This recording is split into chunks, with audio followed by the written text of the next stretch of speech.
देखो, कल हम रोबोटिक्स देख रहे थे और रोबोटिक्स में ये हमने देख लिया था कि रोबोटिक्स क्या होता है, रोबोटिक्स के सिद्धांत क्या हैं, कौन प्रमुख व्यक्ति हैं जिन्होंने रोबोटिक्स को आगे बढ़ाया। रोबोटिक्स का विकास क्रम देख लिया था और रोबोट के हमने घटक देख लिए थे कि कौन कौन से घटकों से मिलकर रोबोट बनता है। अब देखो, यहाँ पर आपको कुछ रोबोट का क्लासिफिकेशन है, काम के आधार पे, निर्माण के आधार, अलग अलग आधार पे। आपको केवल रोबोट याद रखना है कि जैसे मैंने बताया था, हमने एक ह्यूमनॉइड रोबोट, तो ह्यूमनॉइड रोबोट क्या है कि जो मानव जैसा दिखता है उसको ह्यूमनॉइड रोबोट कह देते हैं। फिर उनने कहा कोई प्री प्रोग्राम रोबोट है। प्री प्रोग्राम मतलब क्या है, उसकी प्रोग्रामिंग पहले से की गई, तो वो प्री प्रोग्राम रोबोट। तो ये जो रोबोट का वर्गीकरण है, इसको आप निर्माण के आधार पे पढ़ सकते हो, उसके कार्य के आधार पे। ये महत्वपूर्ण नहीं है कि ये किस आधार पे रोबोट का निर्माण हुआ, महत्वपूर्ण इसमें यह है कि ये रोबोट है क्या। समझ रहे हैं ना कि ह्यूमनॉइड रोबोट होता क्या है। तो मानव सदस्य दिखने वाला रोबोट ह्यूमनॉइड रोबोट कहलाता है। जैसे हम रोबोट का क्लासिफिकेशन देख रहे हैं, तो देखो, अब इसको चाहे तुम तकनीक के आधार पे भी कह सकते हो कि टेक्नोलॉजी के आधार पे क्लासिफिकेशन है, निर्माण के आधार पे इसका क्लासिफिकेशन है, अन्य किसी आधार पे भी इसका क्लासिफिकेशन होता है। पहले बता रहा हूं कि ये क्लासिफिकेशन महत्वपूर्ण नहीं है। महत्वपूर्ण क्या है, महत्वपूर्ण ये है आपको रोबोट का नाम याद रखना है। जैसे एक होता है प्री प्रोग्राम्ड रोबोट,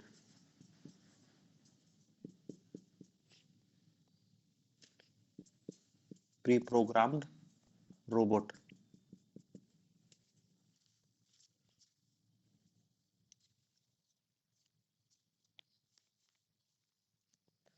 नाम से स्पष्ट है, प्री प्रोग्राम्ड, पहले से प्रोग्राम्ड किया गया है।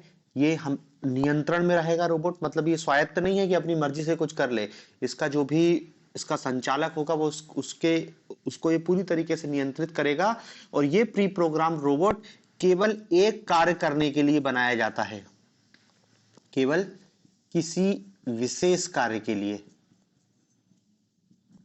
विशेष कार्य के लिए, केवल किसी विशेष कार्य के लिए इस रोबोट का निर्माण किया जाता है। इसके उदाहरण में लिख लेना, जैसे मैकेनिकल आर्य, मैकेनिकल आर्य, ओ सॉरी, मैकेनिकल आर्म है, mechanical arm, mechanical arm. Mechanical arm क्या मतलब, भाई एक कार्य के लिए, सामान उठाने के लिए सामान उठाने का काम करेगा, बेल्डिंग के लिए बेल्डिंग का काम करेगा। एक प्रोग्राम बना दिया है, वो प्रोग्राम के हिसाब से काम कर रहा है, बात खत्म हो गई। ये हो गई प्री प्रोग्राम्ड रोबोट। फिर दूसरा रोबोट क्या हमने देखा था, ह्यूमनॉइड रोबोट।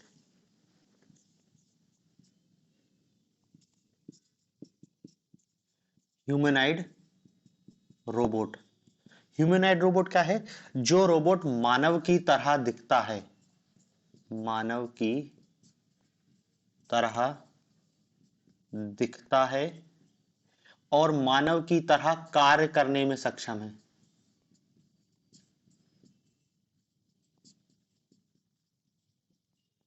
मानव की तरह ही दिखता है और मानव की तरह ही कार्य करने में सक्षम होते हैं, जैसे चलना, दौड़ना, बोलने वाले, ये सब ह्यूमनॉइड रोबोट होते हैं। और इसके उदाहरण लिख लेना, सोफिया, व्योममित्र, एटलस। सोफिया और व्योममित्र, ये दो मेन उदाहरण है, सोफिया और व्योममित्र।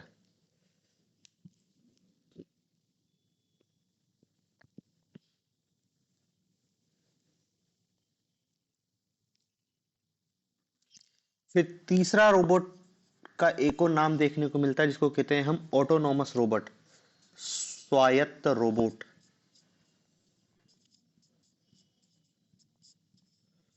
स्वायत्त रोबोट, ऑटोनॉमस रोबोट। ये रोबोट ऐसे रोबोट होते हैं जो उच्च स्तर की स्वायत्तता के साथ काम करते हैं, उच्च स्तर की स्वायत्तता के साथ कार्य करते हैं, उच्च स्तर की स्वायत्तता के साथ कार्य करते हैं, ऑटोनोमस रोबोट कहलाते हैं। अब देखो यहाँ पर ऑटोनोमस का मतलब ये मत समझ लेना कि जो जो अभी एआई वाला रोबोट विकसित हो रहे हैं कि जो मानसिक निर्णय स्वयं ले ले रहे हैं, ये वो रोबोट नहीं है। ये दरअसल क्या है, उच्च स्तर की स्वायत्ता है कि एक विशेष काम के लिए बनाया गया है, वो अपने काम करने के लिए पूरी तरीके से स्वतंत्र है। ऐसे रोबोट सामान्यतः खुले एरिया के लिए बनाए जाते हैं, जैसे एक कचरा साफ करने के लिए जो बनाया गया है रूम्बा वैक्यूम क्लीनर, ये स्वायत्त रोबोट का उदाहरण है। रूम्बा वैक्यूम क्लीनर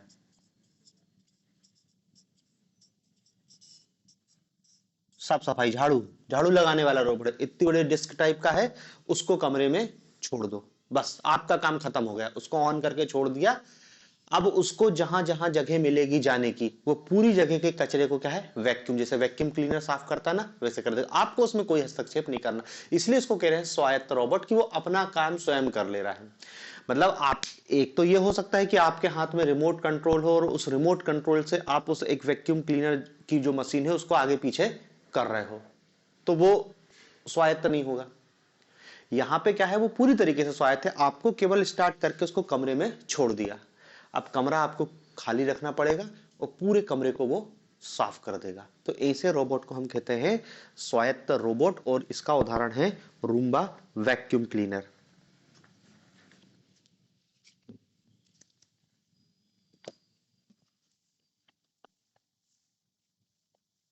ठीक है ना, तो उदाहरण और क्या होता है ये रोबोट, इतना याद रखना है।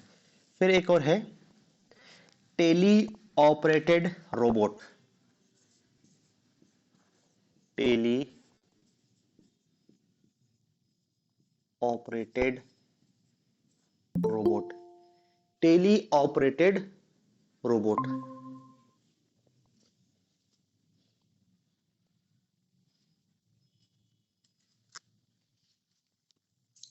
अब देखो नाम से ही स्पष्ट हो रहा है, स्वायत्त रोबोट था, उसको नियंत्रित करने की जरूरत नहीं होती, इसको ऑपरेट कर रहे हैं, और कैसे, टेली ऑपरेट है, मतलब ऐसा रोबोट जिन्हें रिमोट की सहायता से,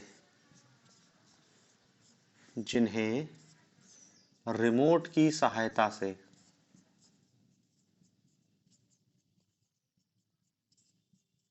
ऐसा रोबोट जिन्हें रिमोट की सहायता से विपरीत भौगोलिक परिस्थिति में भी नियंत्रित किया जाता है। विपरीत भौगोलिक परिस्थिति में नियंत्रित किया जाता है।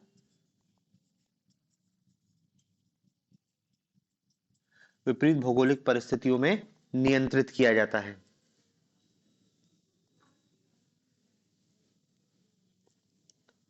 ठीक है ना, और इसका उदाहरण लिख लेना, जैसे सबमरीन, सबमरीन और ड्रोन।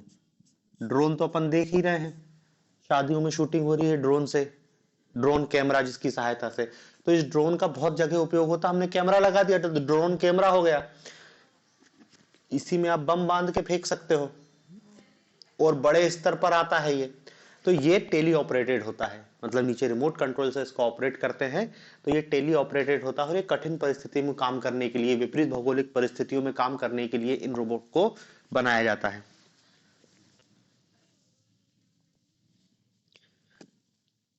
फिर एक और रोबोट याद है जिसको रखना, हम कहते हैं ऑगमेंटेड, ऑगमेंटिंग रोबोट। ऑगमेंटिंग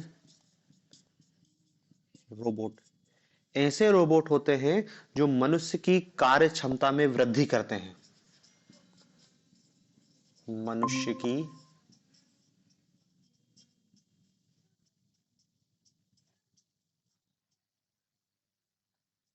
कार्य क्षमता में वृद्धि करते हैं।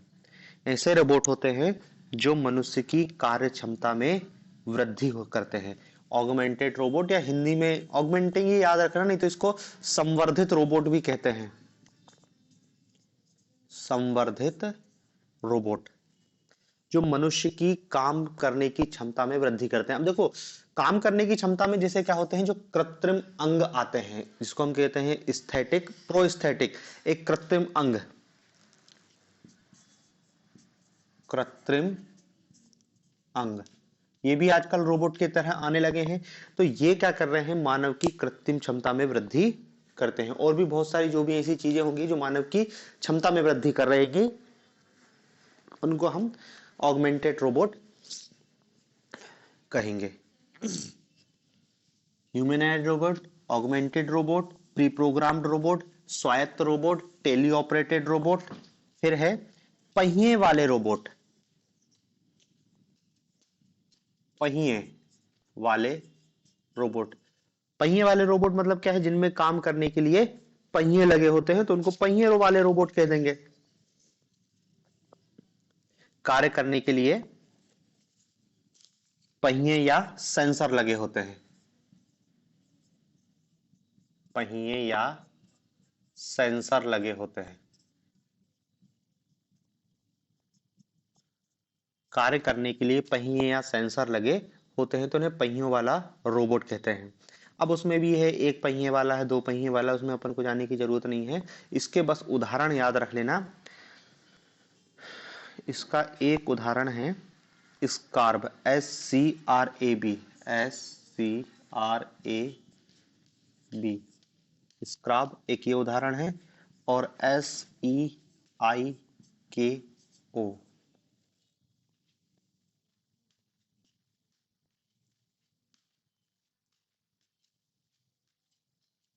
ठीक है ना। ये दरअसल एक चार पहिए वाला रोबोट है जो नासा ने विकसित किया है, ये एक पहिए वाला रोबोट है। तो ये दो उदाहरण याद रखना, ये पहिए वाले रोबोट होते हैं। फिर कई जगह पहियों की जगह क्या है, पैरों का उपयोग किया जाता है, तो उन्हें पैर वाले रोबोट कह देते हैं, लेग्ड रोबोट। ये क्या हो गए, व्हील्ड रोबोट हो गए, लेग्ड रोबोट, जो क्या कार्य करने के लिए क्या है, पैरों का उपयोग करते हैं, या ये चल सकते हैं, कार्य करने के लिए चल सकते हैं, इसलिए इनको लेग्ड रोबोट कहा जाता है। और लेग्ड रोबोट के उदाहरण लिख लेना।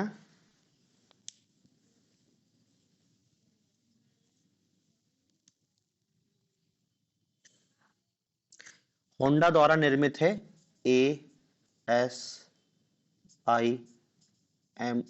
असीमो। ये किसने बनाया है, होंडा कंपनी ने, होंडा द्वारा निर्मित है ये। और एक है क्यूरियो, QRIO, QRIO,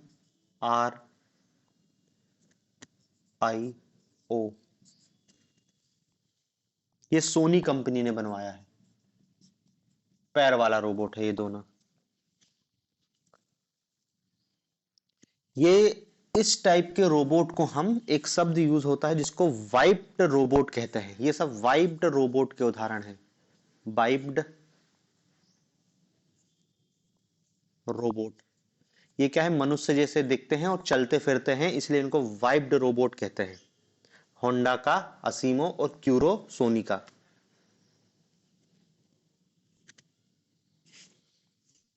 ठीक है, पहिए वाले हो गए, पैर वाले हो गए। फिर एक और कैटेगरी है तैरने वाले रोबोटों की। ऐसे रोबोट जो पानी के अंदर निर्देशों की सहायता से तैर सकते हैं, तैरने वाले। इनकी क्या विशेषता है, पानी के अंदर निर्देश से तैर सकते हैं,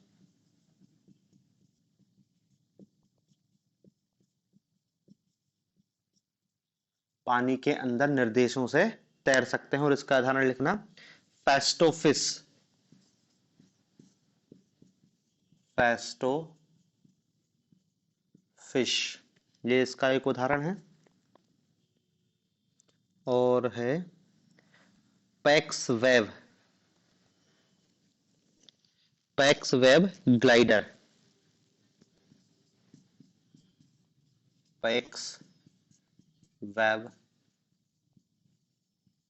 ग्लाइडर, पैक्स वेब ग्लाइडर। इसको एक और नाम से जाना जाता है, पापा मऊ, पापा मऊ, ये एक और नाम है इसका। ये सब तैरने वाले ग्रेड रोबोट है।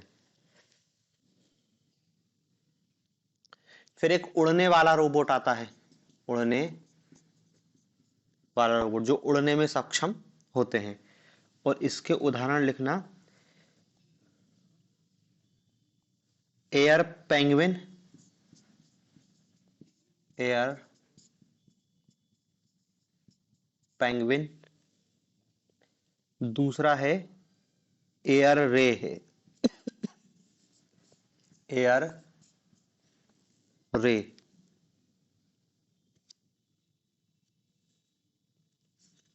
एक और उदाहरण लिख लेना, स्मार्ट बर्ड, स्मार्ट बर्ड और DelFly, DelFly, del fly.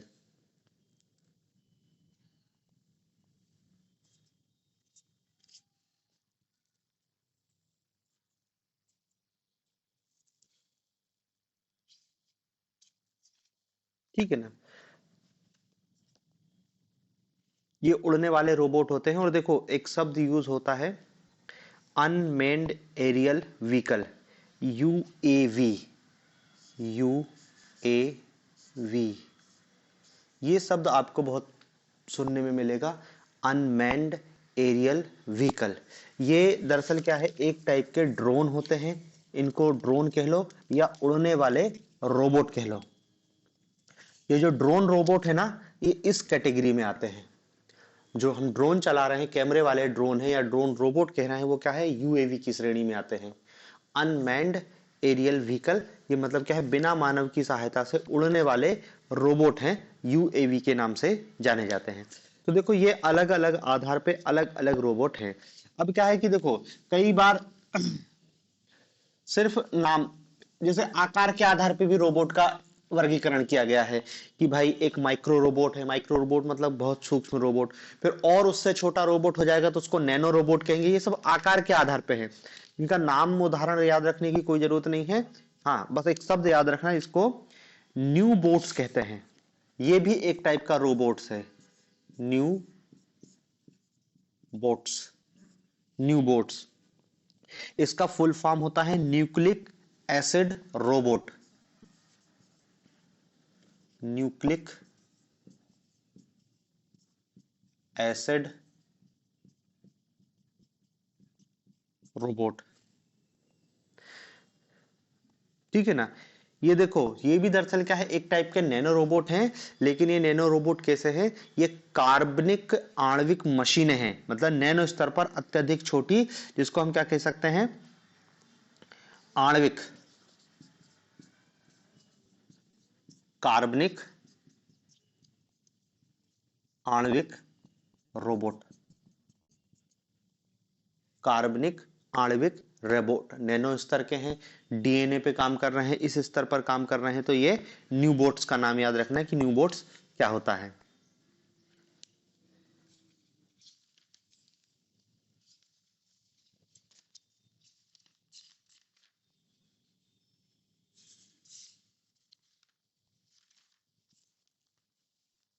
फिर देखो कुछ रोबोट हैं अ, जिनका आपको नाम याद रखना है। जैसे अभी हमने एक देखा सोफिया रोबोट, इसकी चर्चा करी थी कि सोफिया रोबोट एक क्या है, ह्यूमनाइड रोबोट है, जिसको हांगकांग की हैंसन रोबोटिक्स कंपनी ने बनाया था। और इसमें क्या है, ये ह्यूमनाइड तो है लेकिन महिला जैसा दिखता है, ये महिला ह्यूमनाइड रोबोट है। ये हांगकांग के हैंसन कंपनी ने बनाया है, महिला ह्यूमनाइड रोबोट है। और 2017 में इसको सऊदी अरब ने अपनी नागरिकता दे दी थी, सऊदी अरब ने इसको अपनी नागरिकता दी थी। तो ये सोफिया रोबोट बहुत चर्चा में रहा था। फिर एक और रोबोट है खामोश प्रहरी, खामोश प्रहरी। खामोश प्रहरी क्या है, नाम से ये सीमाओं पर निगरानी रखने का काम करेगा। ये सीमाओं पर निगरानी, बॉर्डर सर्विलांस का काम करेगा। और इसको बनाया है बीईएल और डीआरडीओ ने, भारत इलेक्ट्रिक लिमिटेड और डीआरडीओ ने।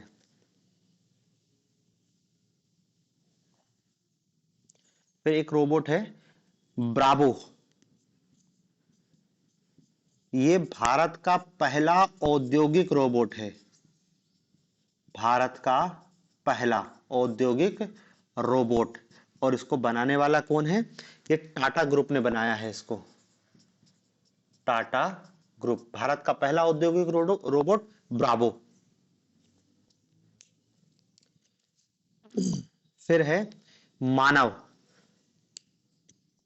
रोबोट है, मानव। और मानव रोबोट की क्या विशेषता है? ये भारत का पहला मानवीय रोबोट। भारत का पहला मानवीय रोबोट, इंडिया फर्स्ट ह्यूमैनाइड रोबोट। और इसको बनाया गया है दिवाकर वैश्य द्वारा। दिवाकर वैश्य के द्वारा बनाया गया है। फिर एक और रोबोट है रशिम।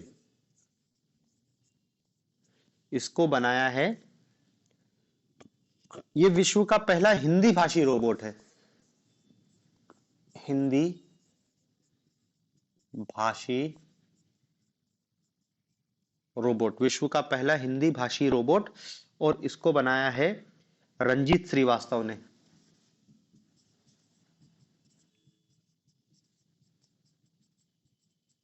रंजीत श्रीवास्तव ने। दक्ष रोबोट है एक।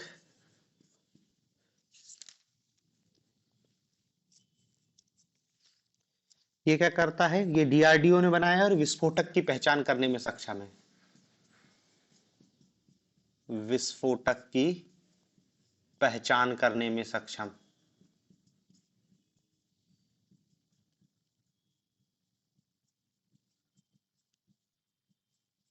विस्फोटक की पहचान करने में सक्षम है दक्ष रोबोट।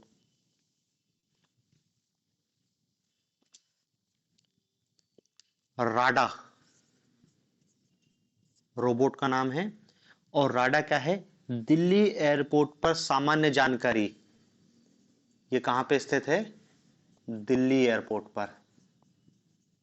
और अब एयरपोर्ट पे क्या करेगा? सामान्य जानकारी उपलब्ध कराएगा, फ्लाइट कब आ रही, कब जा रही, क्या है, ये जो वही जानकारी ये सब देता है। और ये विस्तारा एयरलाइंस ने इसको स्थापित किया था। विस्तारा एयरलाइंस। हालांकि अब तो विस्तारा का विलय हो गया है टाटा एयरलाइंस में।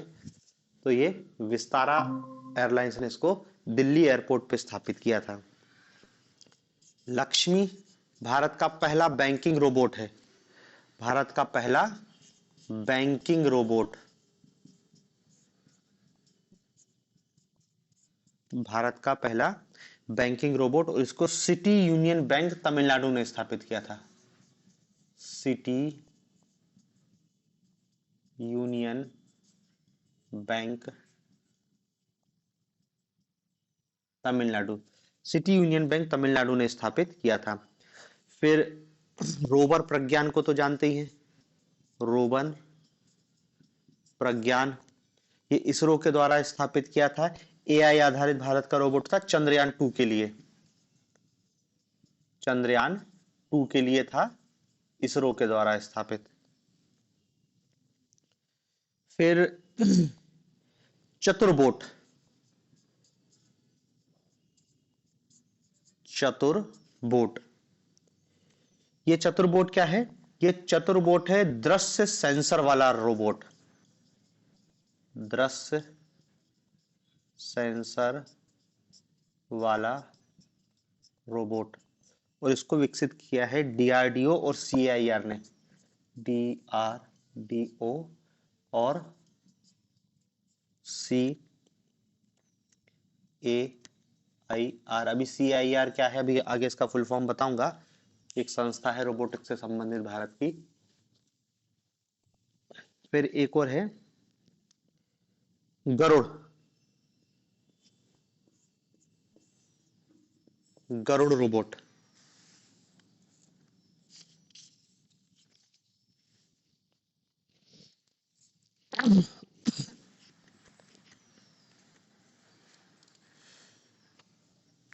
गरुड़ रोबोट क्या है? हिंदुस्तान एरोनॉटिक्स लिमिटेड HAL ने विकसित किया है। HAL ने हिंदुस्तान एरोनॉटिक्स लिमिटेड के द्वारा विकसित ये रोबोट है Garuda robot.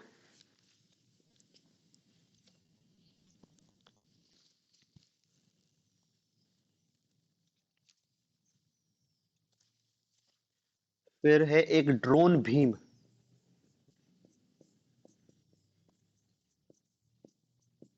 Drone Bhim IIT Kharagpur में है। ये स्वदेशी सुपर पावर ड्रोन है।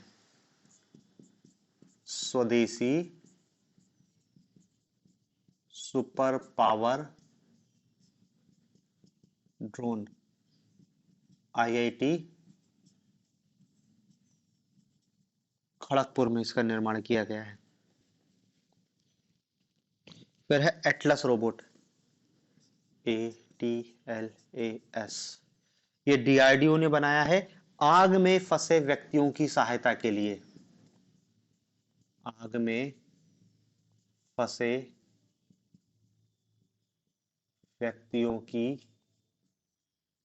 सहायता के लिए बनाया किसने है? डीआरडीओ ने, आग में फंसे व्यक्तियों की सहायता के लिए। और रूम्बा तो अभी देखा ही अपन ने, प्री प्रोग्राम रोबोट, वो ऑटोनोमस रोबोट के अंतर्गत गया था झाड़ू लगाने के लिए, घरेलू साफ सफाई के रूप में। फिर एक और का नाम याद रखना, रोबोकॉप। ROBO, RoboCop. ये दुबई। और एक ऐसा रोबोट है जो पुलिस अधिकारी है, विश्व का पहला पुलिस अधिकारी रोबोट। पुलिस अधिकारी रोबोट। फिर एक और है केपी बोट। केपी बोट ये केरल में है और भारत का पहला रोबोट पुलिस अधिकारी। भारत का पहला रोबोट पुलिस अधिकारी और ये केरल में है, केपी बोट नाम से।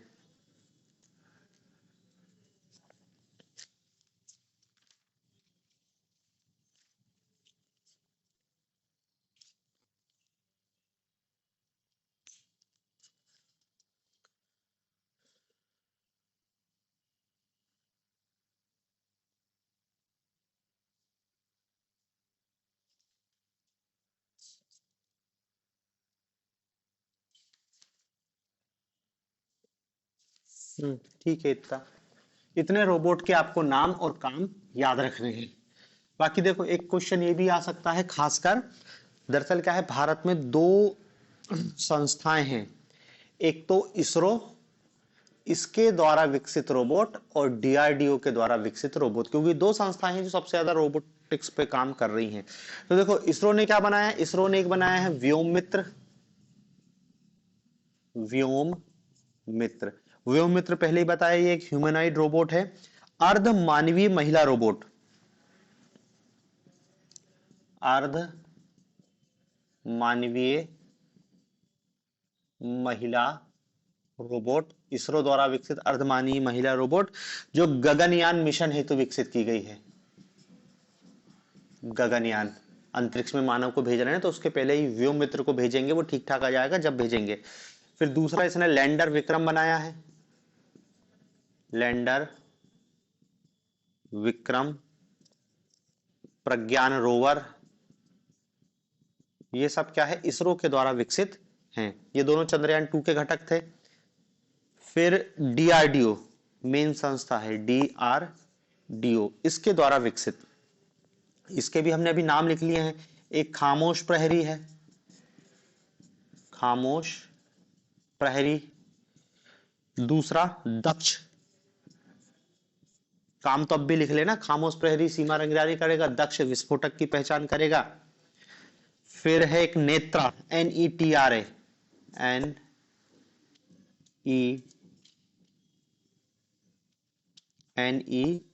NETRA, नेत्रा, मानव रहित हवाई जहाज है, हवाई वाहन, मानव रहित हवाई वाहन, वही इसको UAV, अनमैन्ड एरियल व्हीकल कह रहे हैं। और एक और है ऑरा, AURA, ऑरा, ये मानव रहित लड़ाकू विमान है। UAV है पर कैसा है, ये लड़ाकू विमान है।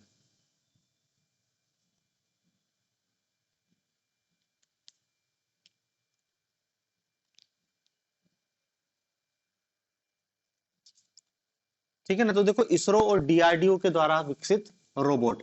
फिर कुछ और रोबोट हैं जो नासा ने विकसित किए हैं, नासा के द्वारा विकसित रोबोट। इसमें सबसे पहला तो एक है रोबोनॉट, ये भी ह्यूमनॉइड है, अंतरिक्ष में भेजने के लिए इसको विकसित किया गया है। दूसरा है mighty eagle, mighty eagle. Mighty eagle भी क्या है, ये रोबोटिक लैंडर है, जैसे हमारा वो था ना विक्रम, ये भी क्या है, लैंडिंग का काम करता है, लैंडर। फिर एक है परसिवेरेंस, तीसरा।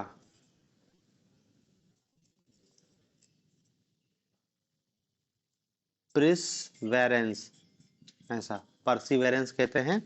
और ये क्या है, मंगल ग्रह पर भेजा था इस रोबोट को नासा ने, मंगल ग्रह पर भेजने के लिए इसको विकसित किया गया था। रोजर, ये क्या है, चंद्रमा की सतह पर भेजने के लिए,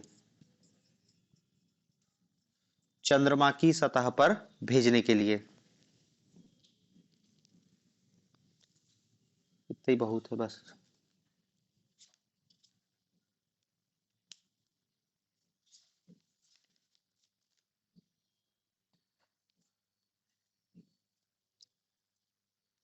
ठीक है ना। तो देखो अपन ने ये प्रमुख रोबोट के नाम जान लिए हैं, के सीधे नाम से क्वेश्चन पूछेंगे, किसने विकसित किया है और ये है क्या, मतलब करता क्या है, मुख्य काम क्या है इन रोबोट का।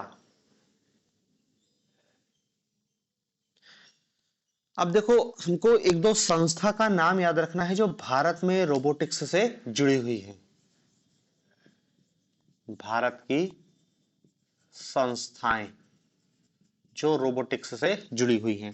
इसमें अब भी हमने एक नाम पढ़ा था, CAIR, centre for artificial intelligence and robotics,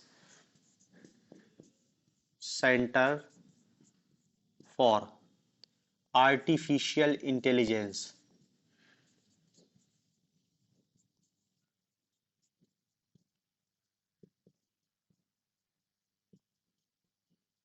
artificial intelligence and robotics, and robotics, CAIR, CAIR। इसकी स्थापना 1986 में की गई थी, 1986 में बेंगलोर में, 1986 बेंगलोर।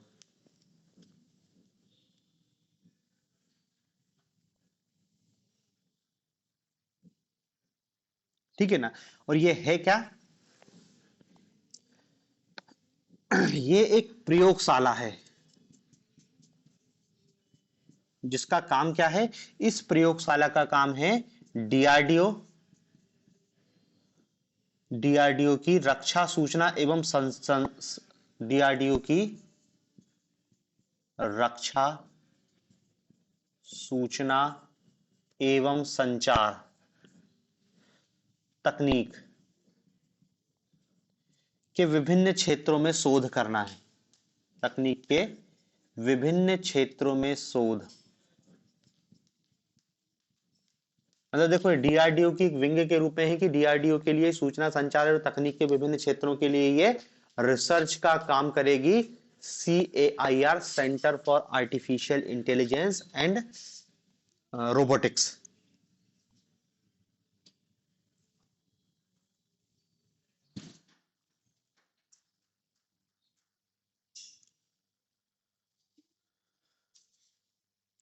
फिर देखो इसमें एक चीज याद रखना कि इस संस्था ने एक रोबोट बनाया था रोबोसेन नाम से, रोबो सैन, ये इस संस्था द्वारा बनाया गया रोबोट है जो क्या है, जिसको कहना चाहिए कि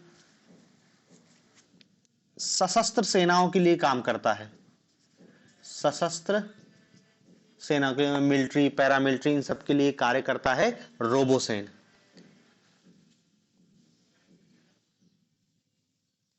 फिर देखो इसी ने एक और रोबोट बनाया था दक्ष। देखो एक और दक्ष पहले पढ़ चुके हैं, ये दक्ष शतरंज खेलने वाला रोबोट है, शतरंज खेलने वाला रोबोट है।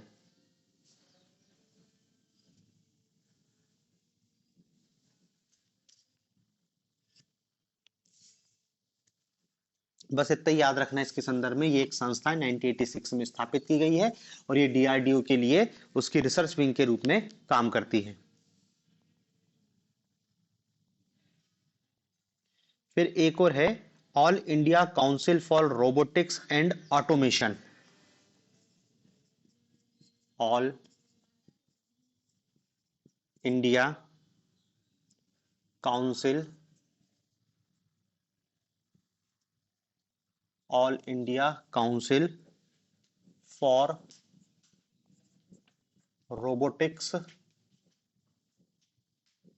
And automation, automation, AICRA, robotics and automation, 2014 में नई दिल्ली।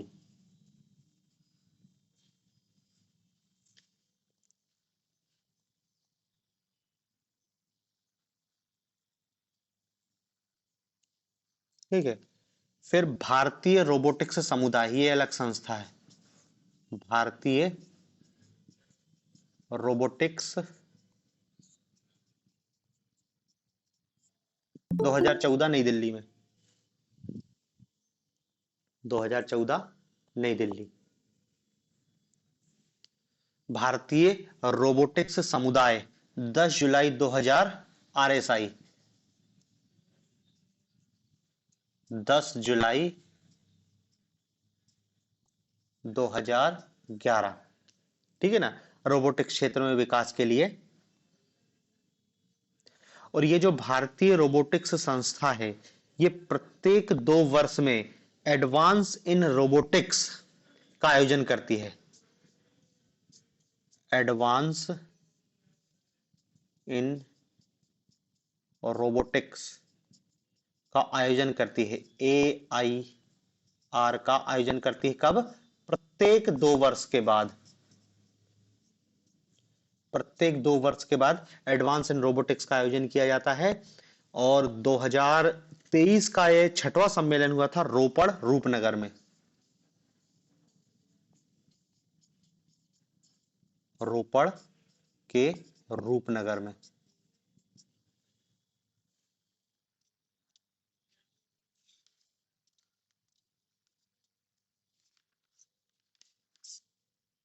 ठीक है ना।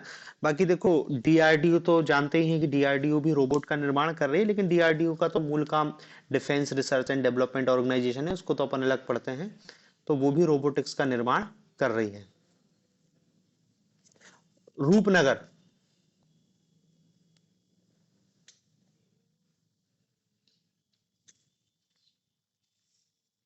ठीक है ना। बाकी देखो, डीआरडीओ भी रोबोट का निर्माण कर रही है। अपन ने एक बीईएल भी देखा था, भारत इलेक्ट्रिक लिमिटेड भी, ये भी रोबोट का निर्माण कर रही है। कुछ प्राइवेट कंपनियां भी रोबोट का निर्माण करती हैं, जैसे हमने देखा टाटा ग्रुप ने रोबोट का निर्माण करवाया था। फिर एक और भी बहुत सारी कंपनियां हैं भारत की भी जो रोबोटिक्स के निर्माण से जुड़ी हुई हैं। ठीक है ना। तो देखो, इतने रोबोट, और भारत में रोबोट के कुछ ये उदाहरण याद रखना। अब देखो, एक और रोबोट का वर्गीकरण किया जाता है उसके प्रयोग के आधार पर, अनुप्रयोग के आधार पर, अनुप्रयोग के आधार पर रोबोट का वर्गीकरण किया गया है, या रोबोट के अनुप्रयोग आपसे पूछ ले तो देखो, आपको भी यहाँ पे केवल पॉइंट पॉइंट याद रखना है। जैसे उद्योग के क्षेत्र में रोबोट का अनुप्रयोग, उद्योग के क्षेत्र में, तो देखो उद्योग के क्षेत्र में रोबोट का उपयोग 2 रूपों में किया जा रहा है। एक तो हो रहा है point to point robot, point to point robot, और एक है pick and place robot, pick and place robot, point to point robot and pick and place robot.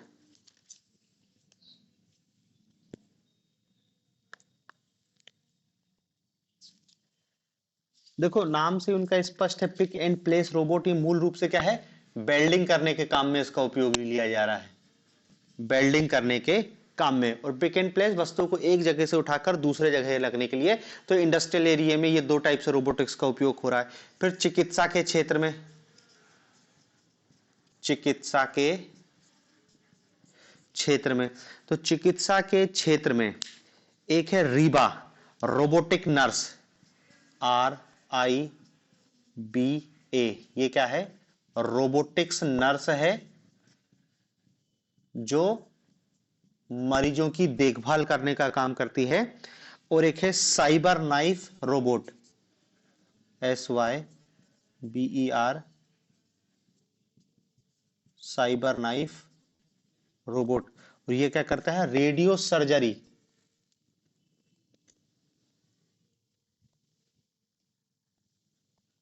चिकित्सा के क्षेत्र में जो रोबोट है RIBA,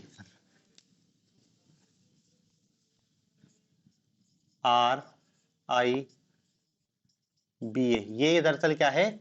रोबोटिक्स नर्स है। रीबा रोबोटिक्स नर्स है, ठीक है ना। और देखो बहुत सारे उपकरण हैं जो सर्जरी के काम में आ रहे हैं, और इसका उदाहरण क्या है? Cyber knife, cyber knife robot, CYBER, cyber knife robot, ये सर्जरी के काम में आता है। फिर तीसरा क्या है?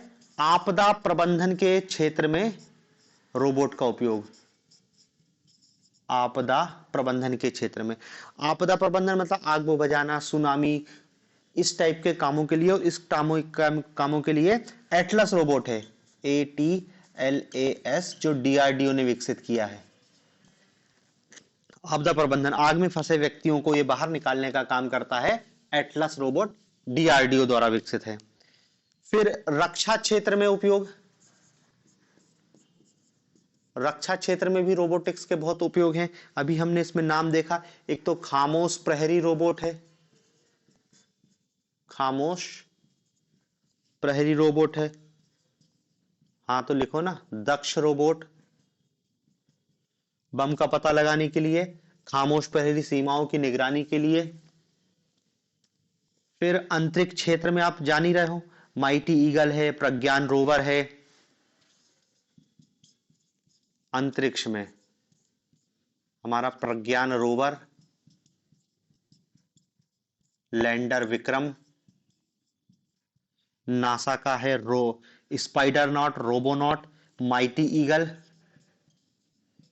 माइटी ईगल और स्पाइडर नॉट, ये नासा के द्वारा विकसित है मकड़ी रोबोट, अंतरिक्ष के लिए ही स्पाइडर नॉट, ठीक है ना। और घरेलू काम में तो आप जान ही रहे हो, रूम्बा हमारा जो झाड़ू लगाने का काम कर रहा है, रूम्बा वैक्यूम रोबोट। फिर देखो इसमें रोबोट की पीढ़ियां भी बताई गई हैं, प्रथम पीढ़ी के रोबोट, द्वितीय पीढ़ी के रोबोट, तृतीय पीढ़ी के रोबोट, रोबोटिक्स की पीढ़ियां।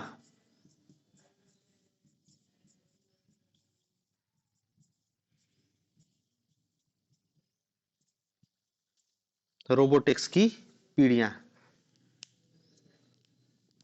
फर्स्ट जनरेशन, प्रथम पीढ़ी के रोबोट, प्रथम पीढ़ी के रोबोट, प्रथम पीढ़ी के रोबोट क्या है? एक साधारण यांत्रिक भुजा वाले होते थे, और ये मशीनों में लंबे समय तक तेज गति से काम करते थे। यांत्रिक भुजा वाले होते थे, और ये मशीनों में लंबे समय तक काम कर सकते थे।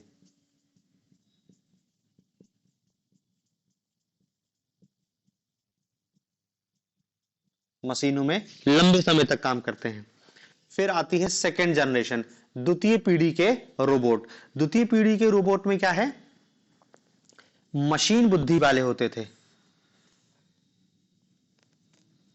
मतलब क्या है? थोड़ा सा और एडवांस्ड हो गया, मशीन बुद्धि। अब इसमें क्या है? सेंसर का उपयोग होने लगा रोबोट में, रडार का उपयोग होने लगा, सोनार का उपयोग होने लगा, और ये थोड़े से एडवांस हो गए। फिर आती है थर्ड जनरेशन। थर्ड जनरेशन की पीरियड में क्या है, स्मार्ट रोबोटिक्स की श्रेणी आती है, स्मार्ट रोबोट, स्मार्ट रोबोट, और ये ऑटोमेटिक कार्य करने में सक्षम होते हैं, ऑटोमेटिक कार्य करने में सक्षम होते हैं। फिर आती है चौथी पीढ़ी, और चौथी पीढ़ी में क्या होता है, ह्यूमैनॉइड रोबोट आ जाता है, हा?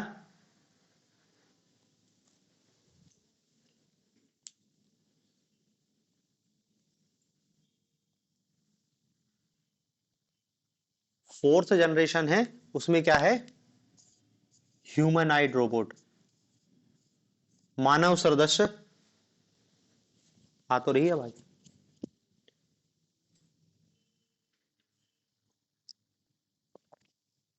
समझ नहीं आ रही क्या?